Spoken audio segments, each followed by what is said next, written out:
આપણા મનુષ્ય માટે ધર્મ એટલે શું? જનરલી લોકો ધર્મ એટલે એવું માનતા હોય છે કે સવારે ઉઠીને પૂજાપાઠ કરવા. પણ મારું એવું માનવું છે કે ધર્મ એટલે આપણે બને તેટલી લોકોની મદદ કરી શકીએ તો એ આપણો પહેલો ધર્મ છે. બરાબર? તો આની સાચી સમજ આપવા મારે જાણવી છે કે સાચી સમજ શું છે ધર્મની? એ મદદ કરવી જોઈએ. આપ તમે કહો છો ને, પછી કોઈ ભૂલ કાઢે તો મદદ કરવા પછી ઊભા રહીએ ખરા? કોઈ અપમાન કરે તો થોડું હર્ટ થાય, સાચી વાત તો છે. પછી ફેંકી દે, મરવા દો. હાલા આવા લોકોને શું મદદ કરવાની? કઈ જાતના માણસ છૂટી જાય ને મન. એટલે મદદ એટલે ધર્મ કોને કહેવાય છે? આ કાર્યો કરીએ છીએ ને એ વ્યવહાર છે બધો. અને મય દુઃખ ના આપીએ એ ભાવ સાથે એક ધર્મ કહેવાય.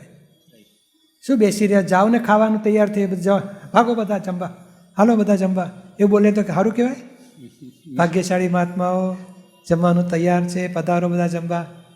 બોલો, વાત એક જ કહે છે, જમવાનું માટે પધારો. હાલી નીકળ્યા છે, બેસ ખાવા જાઓ ને બધા, બેસી રહ્યા છો બધા. તે કેવું લાગે? એ અધર્મ કહેવાય. બીજાને દુઃખ થાય એવો વ્યવહાર એ અધર્મ કહેવાય. જેને સુખદાયી થાય એ વ્યવહાર ધર્મ કહેવાય. એટલે ધર્મ અંદર છે, વાણી વિચાર વર્તન બહાર ક્રિયા કરીએ છીએ. કોઈને દુઃખ ના થાય ત્યાંથી ધર્મની શરૂઆત થાય છે. અને આગળ વધીને સુખ થાય કરો તો ઉત્તમ છે. સમજાયું ને? સરસ.